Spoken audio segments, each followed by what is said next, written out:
And we're back to learning Photoshop in a year, day 145. Let me use this portrait right here. I'll copy that, Ctrl J, and drag it to the right.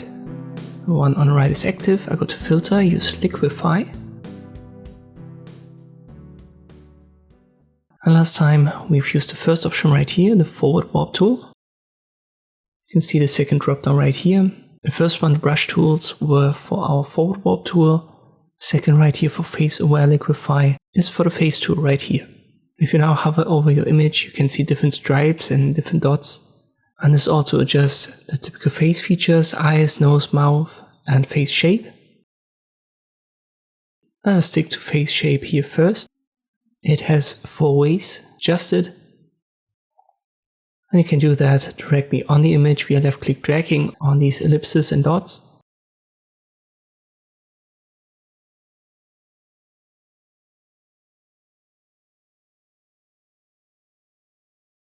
And you can also use the sliders. So for forehead, 0 is always the center, and then you can adjust it in 2 directions.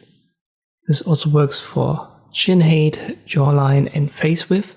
And in general, this way of adjusting faces keeps it, let's say, into somewhat natural boundaries. So when you use the forward warp tool, you could adjust this in very weird, comical ways. But if you want to have realistic results, well, then using this face tool is the better option.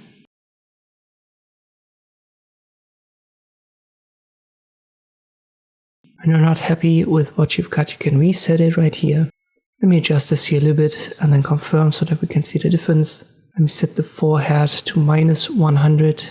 I'll make the face a little bit smaller via chin height. Increase the jawline and the face width.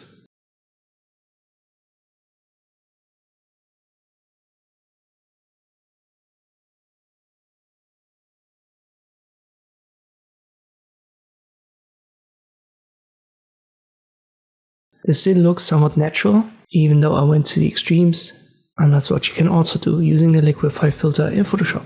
I hope this video was helpful, thank you for watching, and I'll see you next time.